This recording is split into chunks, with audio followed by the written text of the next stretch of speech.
speak on the emerging Sino-Indian situations in Southeast Asia. Basically, why India and China have both become significant in Southeast Asia is because in any point in history, if you see, the influence of both these civilizations has been felt very strongly in Southeast Asia. So, as the next point would highlight in my format of the presentation, the first point is that about the Asian century.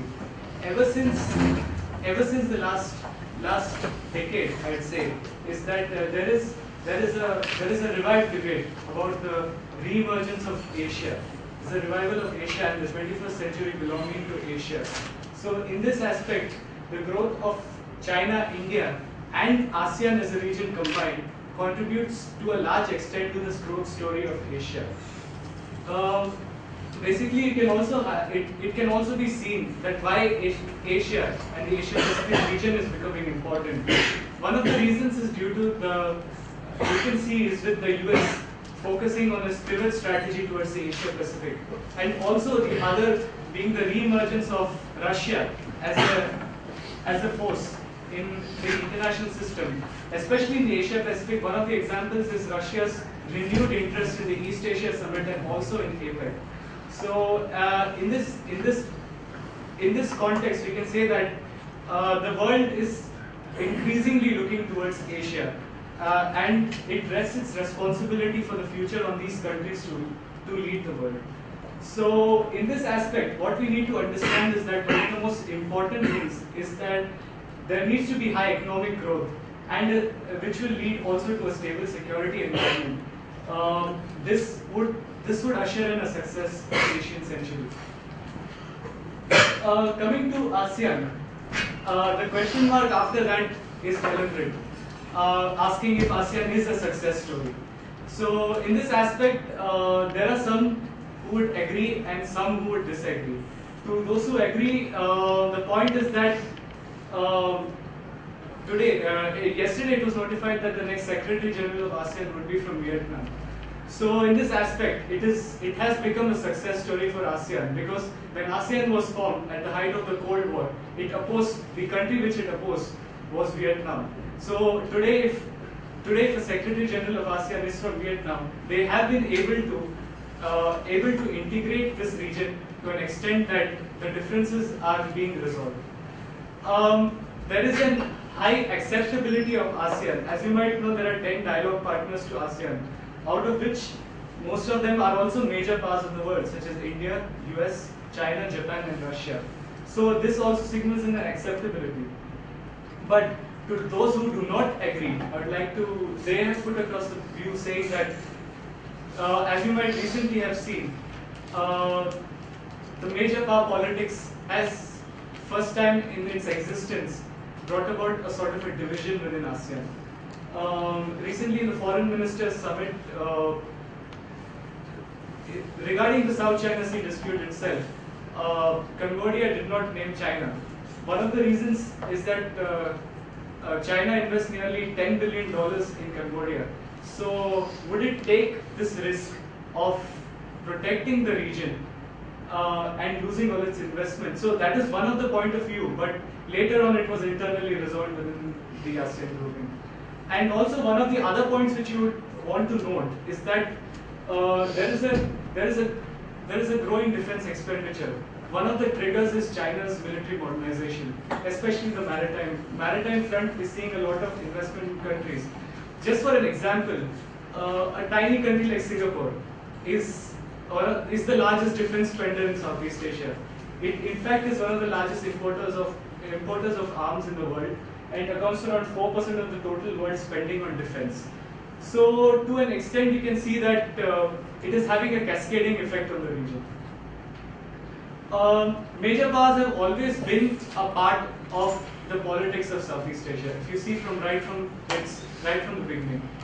So what happened during post-Cold War was that right from 1975, the US had formulated the Nixon Doctrine, which had said that it would not involve in any disputes in the Asian mainland. So the US, in that sense, had made up that decision. And obviously there was some historical animosity towards the involvement of China. So in this sense, post-Cold War, after the demise of the Soviet Union, there was a sort of a power vacuum in Southeast Asia. So what had happened in turn is that many countries took opportunities of this. One of them is China. If you see back in during the Asian financial crisis hit Southeast Asia, one of the countries which readily gave loans to Southeast Asian countries and also bailed out certain countries was China. It was not the United States. The United States, in fact, hesitated in helping bilaterally, but rather pushed for other international institutions to engage in Southeast Asia, and they obviously had harsher conditions. And I will come to what India did in terms of reorientation of its policy, and also the policies of countries such as Japan changed after this. What has been one area of concern is the rise of asymmetric threat and security challenges, particularly in the Strait of Malacca. As it has been highlighted a few times since morning, the Straits of Malacca carries one of the world's largest trade volumes, and also the majority of oil resources which come from West Asia and go to China, and as well as South Korea and Japan. The biggest issue for major powers in this was that the governments in that region were weak. They did not have coordination and didn't have the ability to stop the menace of especially piracy, which was plaguing the Straits. So this in turn had raised the cost of trade through the Straits of Malacca. And even though, as I highlighted, that the figures for defense spending are increasing, they are not sufficient. So the control of the vital sea lanes of communication and the struggle for supremacy which emerged because of that is because of the high volume of trade and the security vulnerability that these major powers face in Southeast Asia. Now, we have obviously touched upon this fact about a rising China. What challenges does it have for Southeast Asia? Basically, China formulated a doctrine of first peaceful rise and then it revised it to peaceful development, because rise was seen as a sort of a negative connotation to any country's growth. So in terms of this, you would see China is economically rising. Its economy at current is $7.3 trillion. So at this rate, this also contributes to a high defense expenditure. At one end, China is an economic opportunity. It is the largest production base in the world. Even for that matter of fact, countries which have animosity with China, they produce a lot of their components. The research and development and designing is done in, say, countries like Japan for Sony, and it's produced in China because the costs are very much lower. So in this aspect, it's an economic opportunity. But at the same time, it is also an economic and security challenge for the region. Why I say this is because basically, if you see, before China opened up, it was ASEAN that was at the center of production and development of various components. But this was overtaken by China. So obviously, over a point of time, it has also become an economic competition for this region. And also, on the other hand, it has a lot of maritime disputes with the countries of the region. As it has been highlighted, one of them is the South China Sea dispute. And so as ASEAN moves towards integration into communities by 2015, for which they also have a blueprint and a roadmap, this increased role of extra-regional powers will always be a challenge in terms of their integration process. Obviously, one of the more established policies in terms of India is its Look East policy, and as we can see the growth of trade between India and Southeast Asia, one of the biggest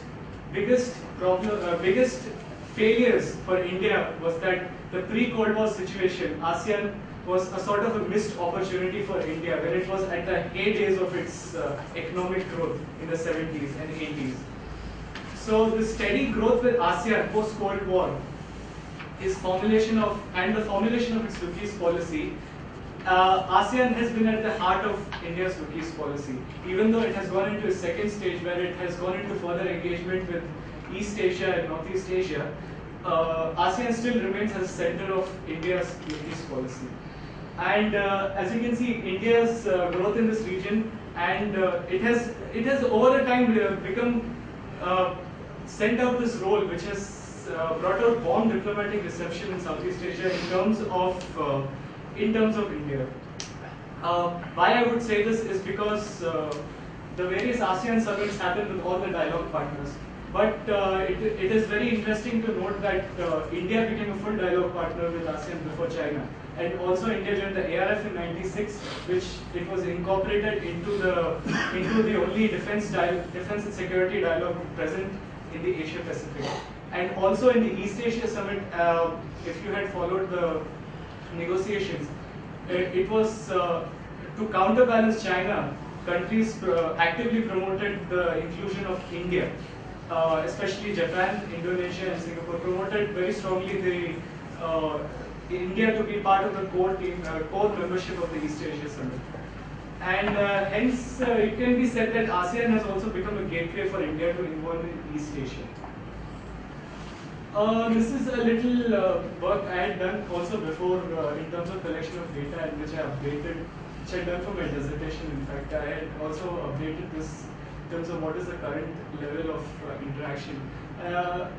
This would give you a completely different figure from what you heard before, because when you compare it with China, the difference is really vast. As you can see, the darker blue is India and the lighter blue is China's trade with ASEAN countries.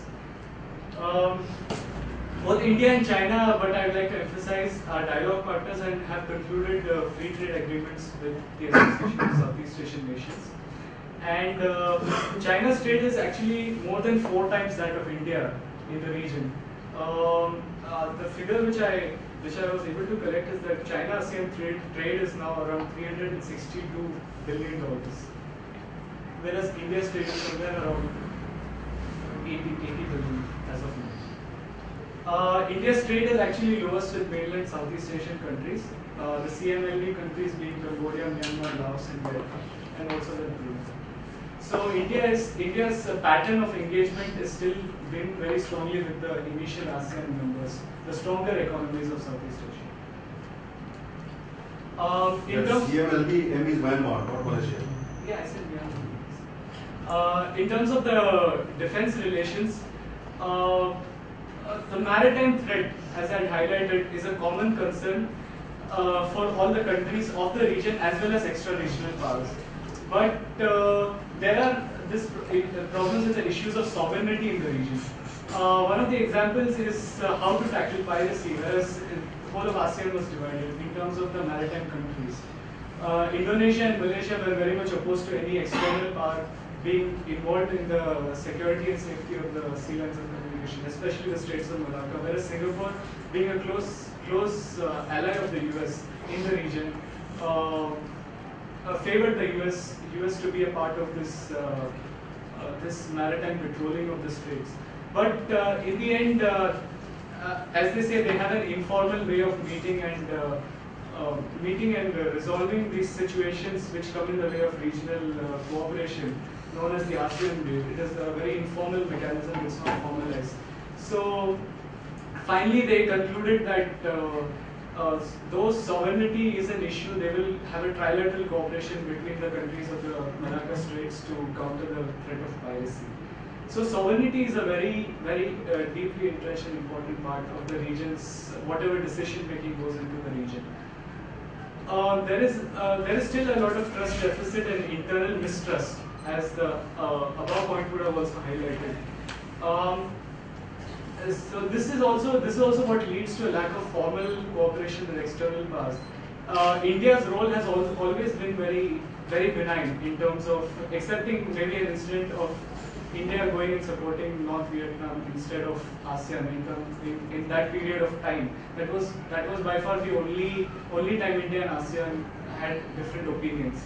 But even a country which has benign image like India, has Indonesia said that it would not like India to patrol the Malacca Straits. in the region, because it said it is more of it will have a regional cooperation rather than external. So this trust deficit and internal mistrust is a very strong part of what is hindering defense relations. But India is one of those rare countries which also has joint exercises with the countries of the region, both maritime and recently it has training for against insurgency. They have training with Indonesia also, and these also has defense dialogues with many countries, which it does not have in-depth defense relations. It has also supported force capacity building in terms of this. I mean that India trains a lot of pilots of a lot of countries which still have the Sukhoi, which also buy Sukhoi airplanes like Malaysia and also Vietnam. So in this terms, India stands in a better position in terms of defense relations than China with Southeast Asia. What could be the future trajectory of India-ASEAN relations? As I told you that the pre-Cold War situation was a missed opportunity. But post its Look-East policy, the trade in these 2 decades, actually this year India and ASEAN will commemorate the 20 years of relations between both the region and India. So in this term, in these 2 decades, the rise has nearly been 65%. When it initially started out, we can take the time frame from 1991-1992. The initial trade was 3.68 billion. Currently, the trade stands somewhere around more than 7 billion. So,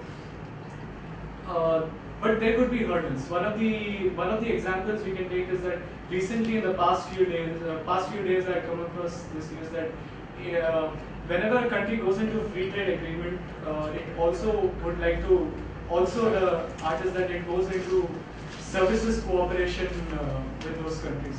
Free trade in goods and services is what they negotiate for. But the issue with this is that it was a free trade in goods has been reached, but a free trade in services could not be reached because there was opposition from countries such as Indonesia and the Philippines. So these could be some of the hurdles, because even those countries have a services sector which they want to put across, which they think will go into competition. Defense cooperation would continue to rise. One of the reasons could be that the countries want to look for alternatives other than the United States. And also, as the United States might be saying it's pivoting back to the Asian Pacific, but it is also cutting on defense expenditure. So, and India can be a strong partner in terms of not only supporting this, but also providing, facilitating trade in terms of defense. And the community formation in ASEAN by 2015 is will be one of the biggest success stories for any region in the world after a very long time in terms of regional integration. So it would become a strong force in terms of as the current figures, ASEAN's economic size is 2.16 trillion dollars. So it would be quite a force in Asia. But if there is cooperation between India and ASEAN, together they could account to nearly $4 or $5 trillion. So in conclusion, I'd like to say that India and China, obviously, as much as we can deny, they have competing interests in Southeast Asia. But there exists a very large gap in terms of the interaction which India and China share with these countries. China's aggressive posture has been one of the reasons for the lack of cooperation between China and Southeast Asian countries. Though there is a high level of trade, there is a lot of mistrust in terms of China. And it is actually one of the highlights is India's non-aggressive posture. It has been one of the strongest proponents of India's image in Southeast Asia. And its ability of India to develop, this has been India's ability to develop close relations. And India should actually go forward and build on these relations with through sub-regional institutional mechanisms. There are a lot of mechanisms which do not involve the whole of Southeast Asia, there will be, for example, there is one mechanism known as the Mekong Ganga Initiative, which involves the countries of the Mekong River Basin of Southeast Asia, not China. It does not involve China, but this and India especially. So they have also other mechanisms such as BIMSTEC, which involves Myanmar and Thailand also. So this in turn could facilitate India's relations with these regions where India doesn't have adequate amount of involvement.